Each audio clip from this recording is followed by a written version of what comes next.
Police in Canada reported nearly 14,000 firearm-related violent crimes in 2022. New data from Statistics Canada shows the rate of this crime is nearly 10% higher than 2021.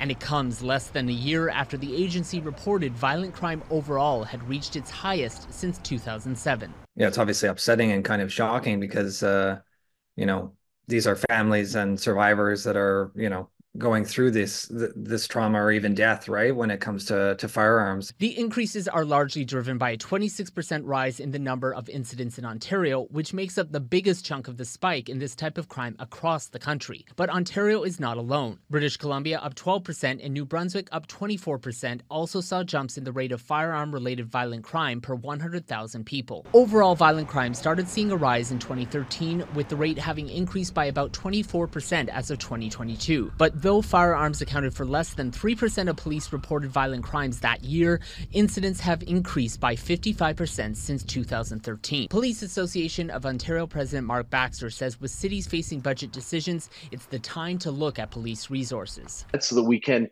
beef up the front lines, so that we can have more officers on the ground responding to the needs of our communities, and hopefully having a bigger presence in our communities in a proactive way. While all types of weapons have seen a rise in the rate of crime as well, handguns accounted for a 50% increase compared to 45% for rifles or shotguns. Jeffrey Bradley, a PhD candidate in legal studies at Carleton University, says while there are strategies like the federal government's handgun ban, violence prevention is also key. There's a lot of, social support, there's a lot of mentorship, conflict resolution. Baxter says it speaks to what they're hearing from communities and why more needs to be done on the ground. It's a safety issue. Certainly when folks are out in their communities, we want them to feel safe, and we want our police officers to be able to keep our members of the community safe in the safest way that they can. Sean Previl, Global News.